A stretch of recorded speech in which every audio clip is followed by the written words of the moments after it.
Hello there, Stanley Carr here.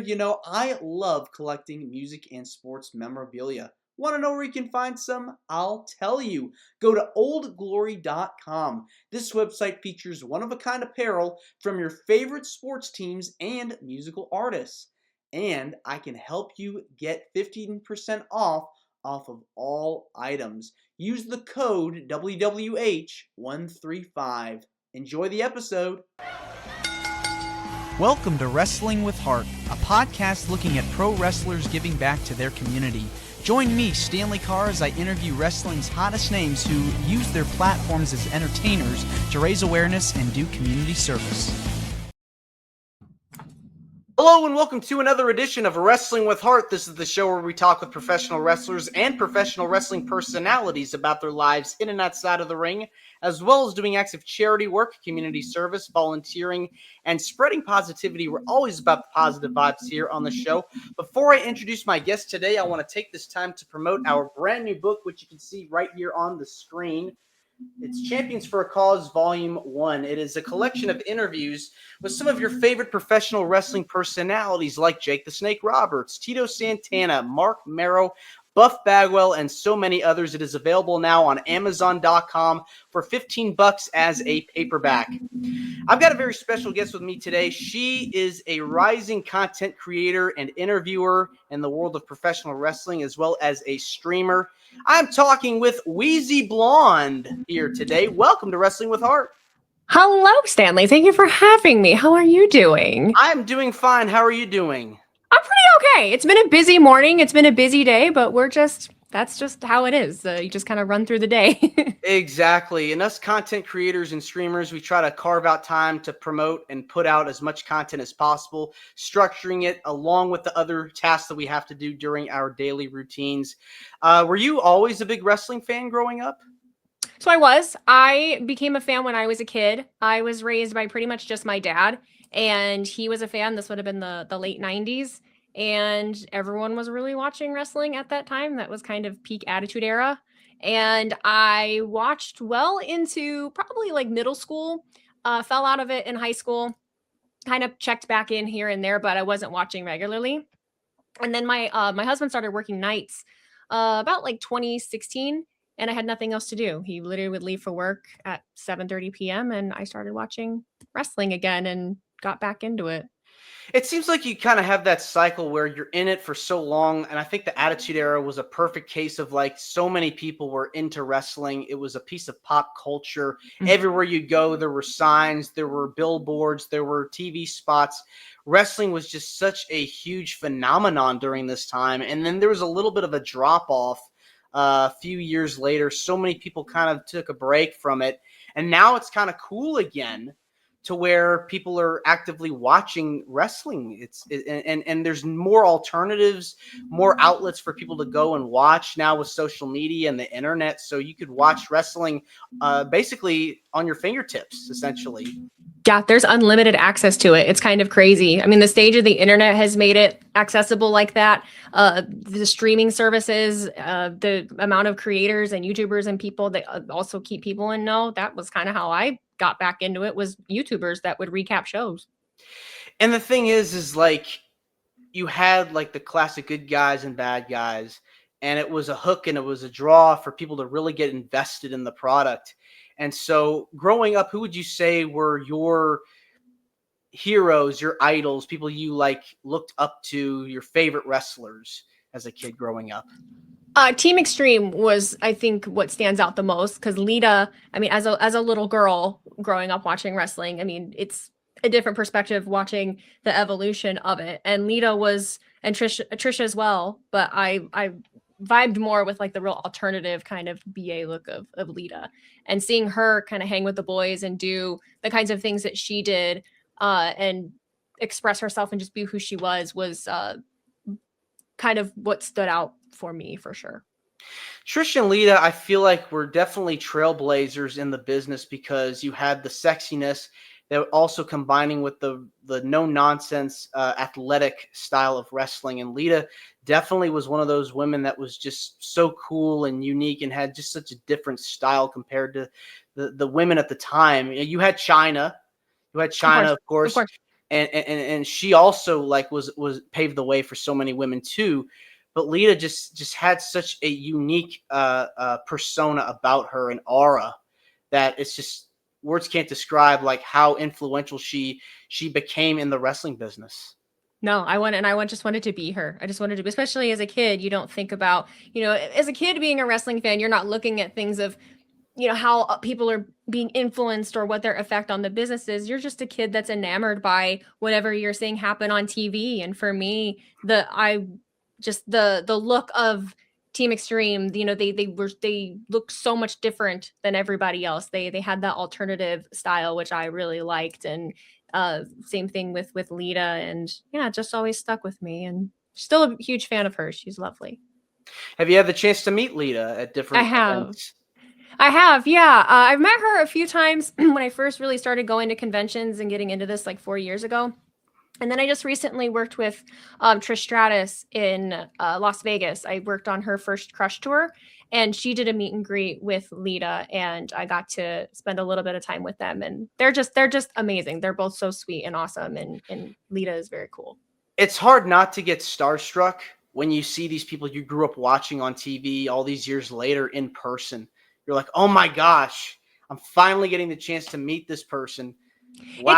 It takes getting used to, and sometimes so one person will give you a different reaction than another. Like you might be a little more starstruck over this, and sometimes, and it depends on the setting too. I've ran into people at such random places, and it takes a minute to really register. Like, oh yeah, okay, well there they go.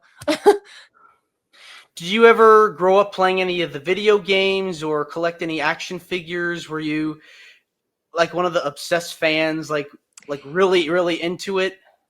No, I mean, I played, I had a PlayStation 1, and we had the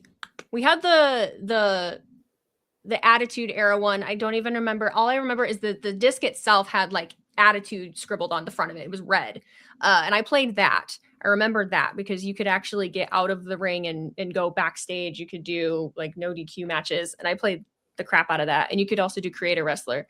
And outside of that, then I didn't have a console for quite a few years. So my friends had an N64.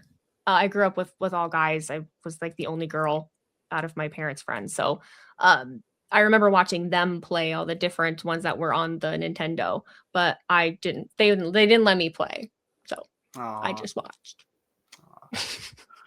So getting into the whole YouTube sphere now for a few years, you mentioned earlier your husband at the time had a job, and you had some free time to be able to kind of go back and look at some of the clips and whatnot of WWE and all these different companies. What was the point for you where you decided, I think I want to start my own channel and try to react to different things and review the shows and whatnot? So how it happened for me was I was already making content that was not based on wrestling. I was a TikToker. I started on TikTok in 2020, and I started just by making fun videos of living in the Midwest and living in Indiana and kind of sharing my life. And there was one particular trend that went around that kind of was sharing something about you that other people wouldn't believe. And so I shared that I was a wrestling fan, and I had a New Day t-shirt that I'd had autographed, and I had a couple different action figures. I think I had my Bailey Funko Pop and an old Stone Cold action figure. And that made the rounds. And of course, wrestling fans they find someone that they don't think likes wrestling. And so then they want to ask them a bunch of questions. And so I started answering all of these questions, and I got just kind of lumped into this group of TikTokers that was making wrestling videos. And there really wasn't it just happened so organically.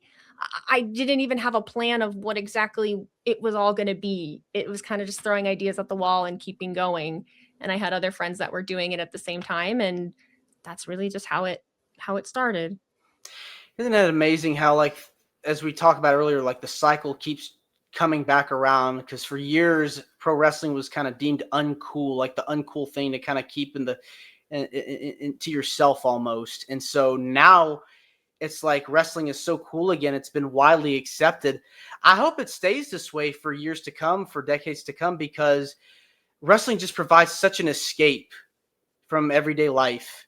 You're working, you're at your job and whatnot. You have your good days and bad days, and sometimes you need that little bit of a break from the stresses. And for some people, it's music. Some people, it's going to the movie theater. For others, for us, it's wrestling. Yeah, I mean, and I think that was just the thing maybe people didn't understand, and now there's more people that are willing to listen and understand that it's just like any other form of entertainment that you like. You know, you can compare it to so many different things while it still is its own. It's really, there's nothing else like it. It really is its own kind of thing, and you either are into it or you're not, and you either get it or you don't. And I think it's cool that more people are a little open to it than they ever have been. They've let go of, I think a lot of us have let go of caring what other people think of us being interested in something. Well, if you like what you like, and it doesn't matter if other people like vibe with you on it or not. It doesn't matter. You do you. Yeah, exactly. And so, do you remember the first video, wrestling related video you remember filming? Like on YouTube. Yeah, Or it anything could like be that? YouTube, TikTok, or any of the platforms. See, the very first one, the only one that I really remember consciously was the trend of showing me wearing because it was still like a trending audio, but it was me wearing the New Day shirt and showing my action figures of me being a wrestling fan of like, oh, what people wouldn't think about you? Oh, I like wrestling. Outside of that, there's been I mean, 6 years is a long time to be posting about one subject, and there's been so many. I played the game of pretending I didn't like certain things just to like get a rise out of people. I pretended that I didn't really like Shawn Michaels, and I said he actually wasn't a great wrestler. Been there, done all that, so I don't mess with it now because obviously that's crap. But you know, I did what I had to do. It's like this almost like satirical humor, like whatever, just like constantly like poking fun at the whole haters and people that are like against certain things or whatnot. And you just kind of have to like play into it. And it's like, oh my gosh, now I've just angered a bunch of people. And how do I make them like me again? Yeah, it's one of those it's inevitable, but there are people out there that will choose to misunderstand you no matter what. And if the worst that anyone is going to do is say something about wrestling that they don't agree with, I think you're doing okay in life. At what point did you start doing videos revolving around the shows and reviewing the shows? Did that come a little bit later on? Yeah, that probably started because I was already live streaming on TikTok. I probably have been live streaming for maybe 2 years. And the watch alongs, people had already been doing them. But I was good friends with two people, and they were really going hard on it, and I joined their podcast, and so I started doing it too, and just built my audience that way. So that was 2 years in. That was probably 2022 when I started streaming the actual show. And then as far as YouTube and vlogging, and I dabbled in doing like actual reviews. I actually really don't like reviewing shows. I really don't. You know, I can kind of give thoughts here and there, but I think we have such an excess of what everyone thinks about everything all the time that I just try to live a little more in how I feel and not take it as seriously. But I went to SummerSlam Detroit in 2023, and that was the first like in public vlog I did at an event, and I just fell in love with the energy of big shows and events, and I've been doing it ever since. Was that the first wrestling show you ever attended live? No, it was the first PLE. It was the first pay-per-view. It was the first big show. But I had gone to a couple SmackDowns and Raws before then. Okay. You always remember that first big event you go to. For me, it was WrestleMania in Dallas. Oh, So wow. that was incredible to watch as well. Getting to see the superstars walk out on stage and be in front of that big fight feel like a stadium, like an arena, a big packed out crowd like it was.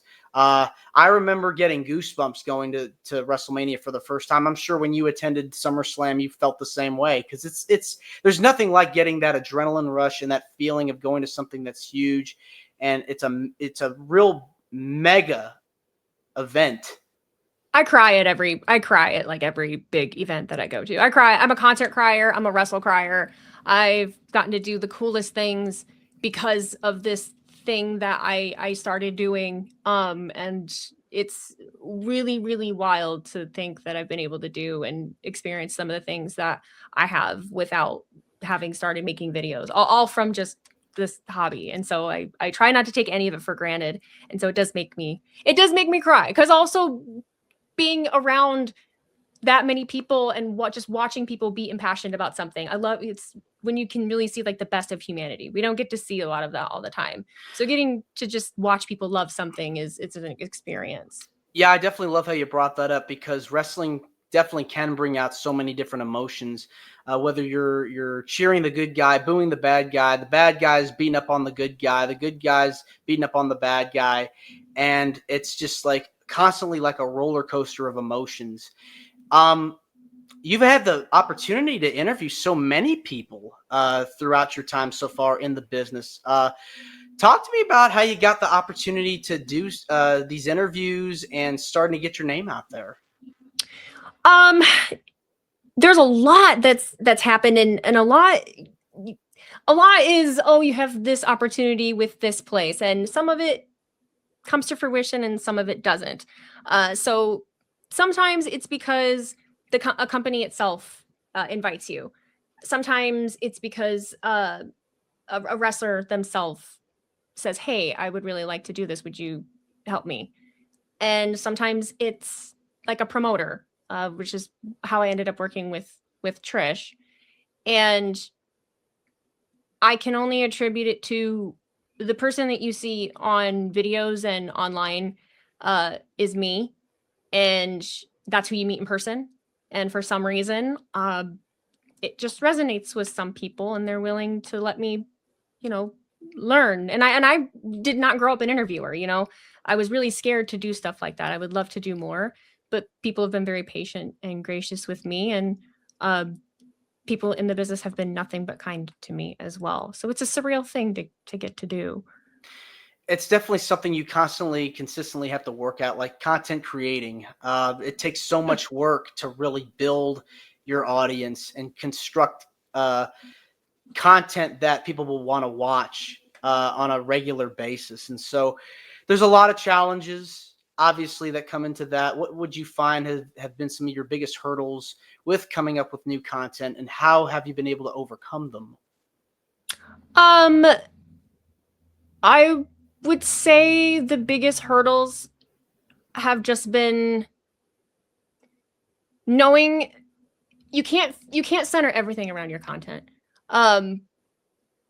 And not feeling guilty when you are not constantly thinking about what it is you should be doing on the internet. I really got myself in a bad way trying to keep up with somebody else or trying to do more than I was capable of doing. And you can really lose yourself in the opinions of others and what other people on the internet have to say about you, by not having balance, by not taking care of yourself for chasing a dream. And so the most difficult thing is not even coming up with ideas. It's just keeping yourself healthy enough and level-headed enough to be able to do it. If you have it, you have it. If you're creative, the ideas will come. But if you're not taking care of yourself first, it ain't gonna happen. You got to be authentic. You got to be yourself. You can't worry about what everybody else is doing. Just be who you are. Come up with some original concepts. Like for me and for my channel, for what we've been able to do the last almost 4 years now. Try to think of something that nobody else has really done before, really talked about, touched on before, and really try to come up with ways on how to maintain that over time and really do it in a way that not a lot of other people are really doing, and really just consistently show up and be yourself and put 110% effort into it. I mean, that goes for anything. Yeah, absolutely. Absolutely. I mean, I don't make anything that I wouldn't want to consume myself. And I try not to cater too much to what I think should be out there, or what the expectation is of what needs to be out there or what needs to be done. Because there's no rules. Like, you you get to make whatever you want to make, and that's just it. The people will either consume it or they won't. Hey guys, need a little extra spice in your burgers or hot dogs? Introducing Big Fork Brands. Bold flavors that will leave your taste buds wanting more. Put these sauces on your favorite grilled foods and it will make your meals taste even better. You can also check out their big sausage variety packs, cold pork jerky, and pork sticks. Man, all this just makes me hungry thinking about it. Use the code WWH135 to get 20% off of all items. Check out Big Fork Brands today. What would you say have been some of your favorite parts and the fun parts about creating content? Getting to meet other people that I otherwise would have never gotten to meet. I've met some of my best friends in doing this. I've gotten to go to all kinds of different shows and share those experiences with people that actually really enjoy it and understand it. Whereas I love my friends here, but they don't really care about wrestling or know anything about working online. So getting to share in this journey with those people has been probably one of the best like gifts I think that has come from it, for sure. Just the people. It's definitely a networking opportunity whenever you go to these events like a WrestleCon or WrestleCade or The Gathering or Squared Circle Expo. All these different events, these venues are incredible opportunities, ways to meet other fellow wrestling creators, fans, podcasters. What would you say? I know we talked about Trish and Lita earlier, but what would you say have been some of your other most memorable experiences meeting wrestlers or getting the chance to interview them? Because these are experiences that really, truly last a lifetime and can only continue to add up as years go on. One of the first things I ever got to do was, I can't give you like a lot of details about it, but I did get to go backstage at Raw in 2024. And it was very unplanned. It was very last minute. And I actually didn't feel good, but I was like, you know what? This is a really big opportunity. I'm going to go do it. And I got to make quick content with The Miz, with Shayna Baszler, Dominic Mysterio, the Creed brothers, Damian Priest, Lyra Valkyria, Dragon Lee, and the New Day. And I fell in love with the way everything runs. Like, just you get to see, once you get to see how the machine works, I mean, you just become obsessed with it. And I feel like that's been my drive ever since, of like, I don't know how I want to be a part of this, but I want to be a part of this. And they were all so kind to me. I mean, the Miz being willing to talk football with me. I was wearing a Detroit Lions jacket. I'm a big Lions fan. And so we got to, I gave him shit about the Cleveland Browns. And then he's talking to, he loved my coach. I mean, my coach is Dan Campbell. And so, just getting to, a good reminder, we can really get caught up in talking about booking and things online, but they're people, at the end of the day. And so keeping that. Exactly. Yeah. And when you make that, it definitely, it's a plus to have that small talk, make that communication with them, because like you said, they're human beings and they have feelings and are people, and you really want to be as polite and courteous as possible and be gracious with their time, because these guys constantly travel. They go to city, country to country, and it is an honor to be able to have that opportunity and a privilege to have that opportunity to be speaking with somebody that, has made it huge. Someone like The Miz or the New Day or whoever it is, it may be. It's pretty cool. I mean, I stand pretty strong, and I never want to take myself too seriously. And I come from a place where I treat everybody the same. You treat me with respect, I'm going to treat you with respect. And that's just how I've lived my life. And I think most people appreciate it. One thing I love about your content and channel is you always want the wrestling fans and the community to get along and really like try to embrace all kinds of wrestling, all kinds of promotions, and kind of like try to end the tribalism, because there's so much tribalism out there with wrestling companies and promotions and fans.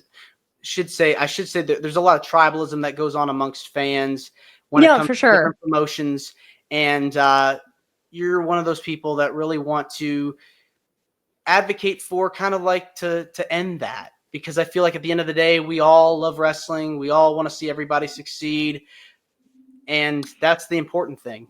Yeah, it's just unnecessary. It's unnecessary. You can have preferences of what you enjoy watching or, all of that, but the way that it has turned into what it has turned into is I just think unnecessary.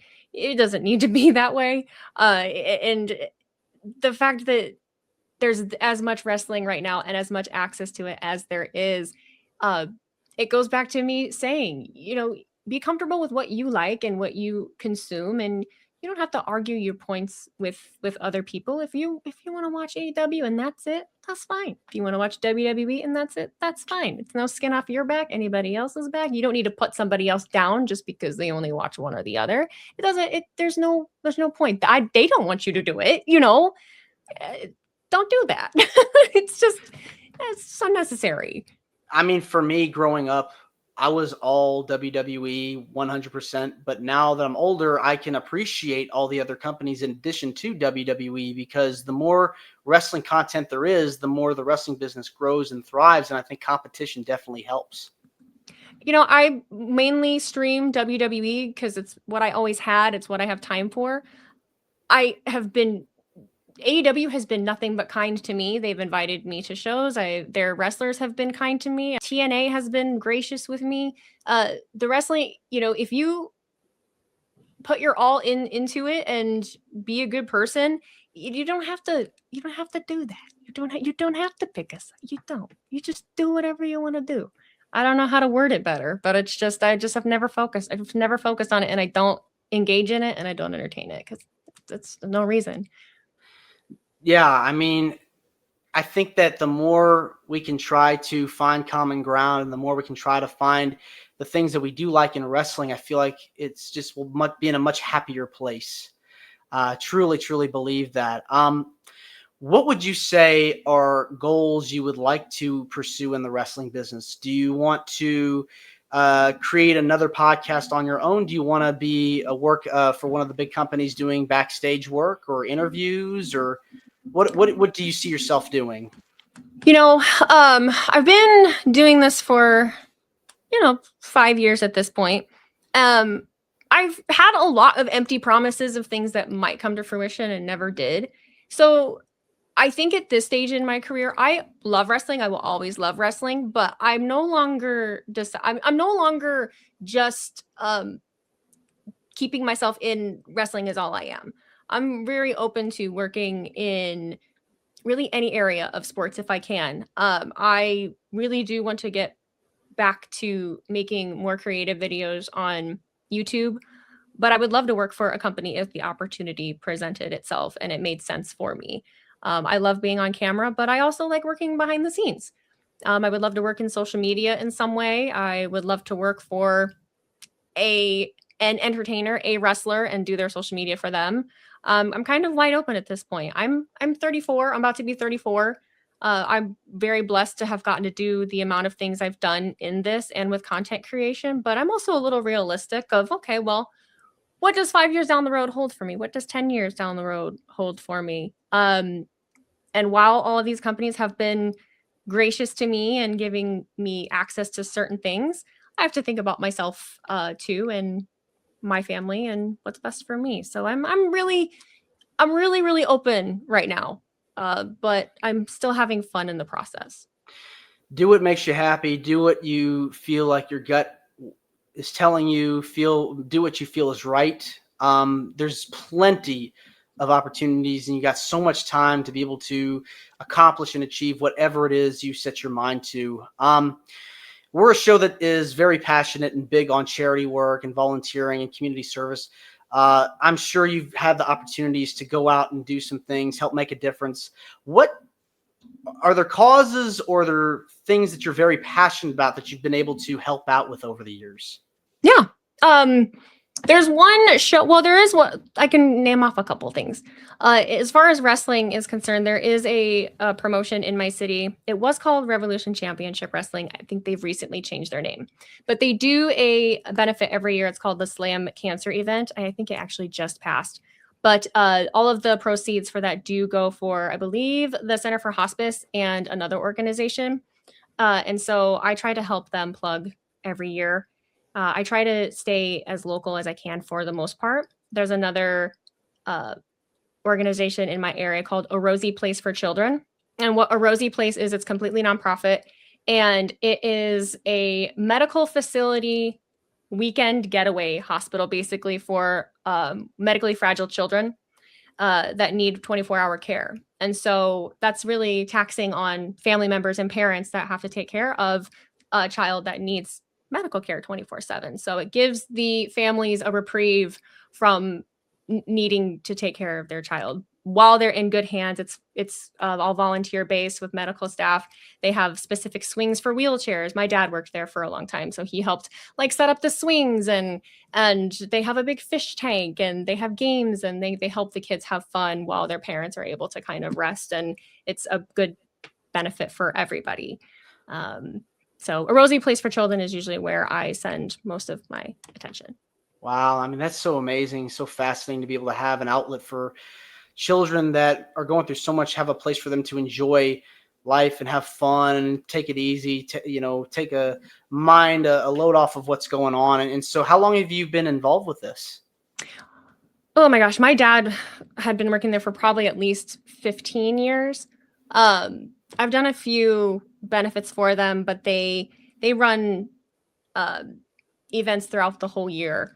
And it's just one of those places that also really puts things into perspective for you, especially when you live online, and everybody sees like all of the things all the negativity that can happen online and what things, people focus on. But then you go to a place like that and you watch a nonverbal child that can't walk, you'd be super excited to see your dad. My dad walks in dressed as like Batman and is just tickled as hell, like so excited to watch people that are going through some of the hardest things imaginable and are able to find joy in small things.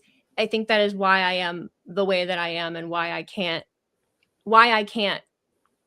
consume and do what I see a lot happen online, because I just am in way too much touch of reality to crash out over a wrestling outcome. I just can't. I just can't. There's bigger fish to fry out there. Life is too short, and you really want to be able to have those moments where you see people that you can go to and spend time with to get your mind off of the negativity. And when you see someone that is going through so much in their life, to be there for them, not only helps them, but it makes you feel good inside as well. Oh yeah. Yeah, absolutely. I think if everyone spent a little bit of time putting energy into something that didn't directly benefit them a little more often, I think the world would be a better place, because we do. Was there a particular fundraiser or event that you were a part of that was very heartwarming, and anything you might want to share about that particular moment? There was one year they did a Christmas event, and it was actually during COVID. And so my dad and my mom were Mr. and Mrs. Claus. And they did like a drive-through Christmas event. So the parents drove all the kids through like in their vehicles, and then they got to have like a meet and greet with elves and Santa and Mrs. Claus, and they got like their gift and everything. And during that time, especially because you just couldn't do anything, and they weren't even able to come to the facility because you couldn't yet. And that was, yeah, I think that one stands out the most, because there wasn't a tear. I mean, they were all so happy. They're so happy just to be able to be out, and oh my God, it's Santa, that's great. The holidays just bring so much joy and love, and kids love Christmas time. So to be able to receive They're the best part of it. Yeah. Yeah. I mean, to see like the presents for the child to go, oh my gosh, I got a new car or whatever it is, just brings so much joy and brings a tear to your eye when you see them finally get something that they really wanted all year. Oh, for sure, for sure. Watching other people be happy makes me happy. Yeah, I mean, to you, why do you feel passionate about giving back to your community? I live in the Midwest. I'm born and raised South Bend, Indiana. I had the opportunity to leave and I never did. And coming from smaller towns or living in the Midwest, it's kind of everybody's dream to get out. Everyone wants to leave. And when that happens, sometimes the communities fall by the wayside and, they get forgotten. And I'm, for the most part, very proud of where I come from. And I'm proud of my resilient little city that's been through a lot of ups and downs. And I love the diversity of my city and I like to celebrate that. And I don't want there to just always be a negative mindset or air around anyone from the Midwest or Midwest towns, because there's a lot of good people out here. And we have to work twice as hard to get anywhere if we're not in a big city. So I'm very proud. I'm very proud to be Midwestern. And so because it's the only home I've ever known, I'm very proud of it. And I just want to help it. Represent, man. Yeah. What's it about? That's what it's about. Dream interviews, dream guests, who people you would like to have on your channel or interview one day. Even if I can't have it recorded for content by any means, I would love to talk to John Cena. I've gotten to do a quick meet and greet photo with him, but they have that down to a science. I mean, you take your photo and you walk away. I would love to actually be able to speak to John Cena because I have such an appreciation for how carefully he chooses his words. He doesn't give generic answers. He is so passionate about everything that he does. And I just admire the hell out of him. And I would love to have a conversation with him. So I think at this point, he's probably at the top of my list. Stone Cold's up there too, but John Cena.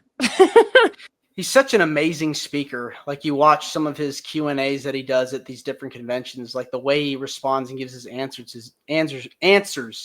is just incredible. Like how he comes across. He just speaks so beautifully with what I think so. I love it. And I hate when people give him a hard time about it because I just resonate with it because I can be long-winded too. And there's so many complicated things about thoughts that are just not easy to wrap up in in an easy sentence. He doesn't just he doesn't mind giving the hard answer. He doesn't mind making the interviewer think.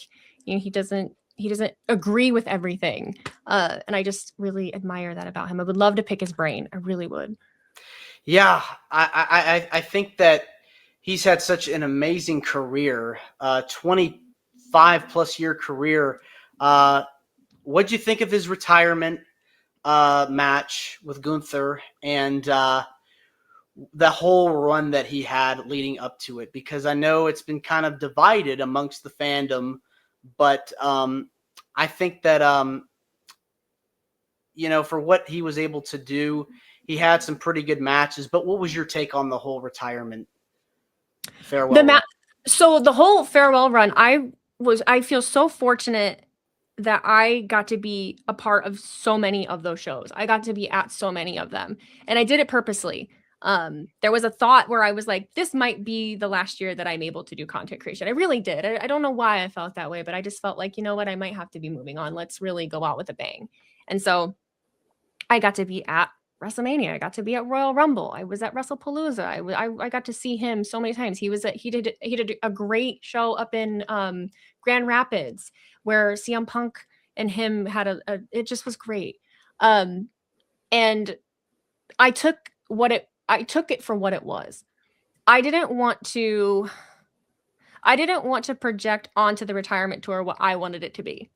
I feel that way about a lot of things now. I just want to take it for what it is, because John Cena, if you learned anything about him, he don't do nothing he doesn't really want to do, and if it's not working, he's gonna figure it out. So if that's what John Cena wanted to give, that's what I will take. And I enjoy, and I having that mindset and attending everything that way, I really did. Like, I enjoyed all of it. The last match, the retirement match, I really liked. I liked the way that it went. And in listening to him in the aftermath, it pretty much seems to be exactly what I thought. It sucks that things can get hijacked the way that it is, and everyone not everybody has to like everything. That's totally fine. But yeah, it caused a lot of friction between people and why it happened and how this happened. And I was grateful that John was willing to give an entire year like that, and we got to see it happen the way that it did. And the way that Gunther obviously got so much heat from that. He's been having this run. He's retired Goldberg and AJ, and he's competed for championships. I hope we get to see a Gunther title run at some point. I think we will. Yeah, I think we will. Wheezy, I hope you are able to get those interviews at some point. I think you do amazing work in what you do, shedding a positive light on the business. I want to say thank you for coming on to Wrestling with Heart. It means a lot to me and to my listeners and viewers that are watching this on YouTube. Where can people find out more about you on social media? If you have anything you want to plug, feel free. No, you can find me on Instagram. It's at ITS. It's Wheezyblonde. You can also find me on YouTube and Twitch, where I do my live streaming and post videos with just at Wheezyblonde. I also have an X account where I kind of keep people updated on stuff at It's Wheezyblonde. And yeah, I stream every Monday and Friday, and I'm exploring doing new and different things. And yeah, I'm a flawed person. I would love to sit here and be like, I am just content creator, and I just, you know what, my name is Alexis. I'm from Northern Indiana, and I'm just doing my best, and I just am enjoying that other people are still wanting to watch anything that I do. And I do love wrestling, and I love the wrestling business, and I love everyone that's a part of it, and I just want to showcase the best. Just keep pushing, keep grinding through, and maybe we'll do this again sometime in the future. You're more than welcome to come back. Well, thanks for having me, Stanley. I appreciate it. And it's my pleasure. And remember, get your copy now of Champions for a Cause Volume 1. It is available now on Amazon.com as a paperback. It's got so many incredible stories, so many incredible interviews with Buff Bagwell, Jake the Snake Roberts, Tito Santana, Mark Marrow, so many others. Get your copy now. I'm Stanley Carr, and I'll see you next time. This is Wrestling with Heart. I hope you found this podcast to be informative and entertaining. If you did, please hit the subscribe button and look out for the next edition.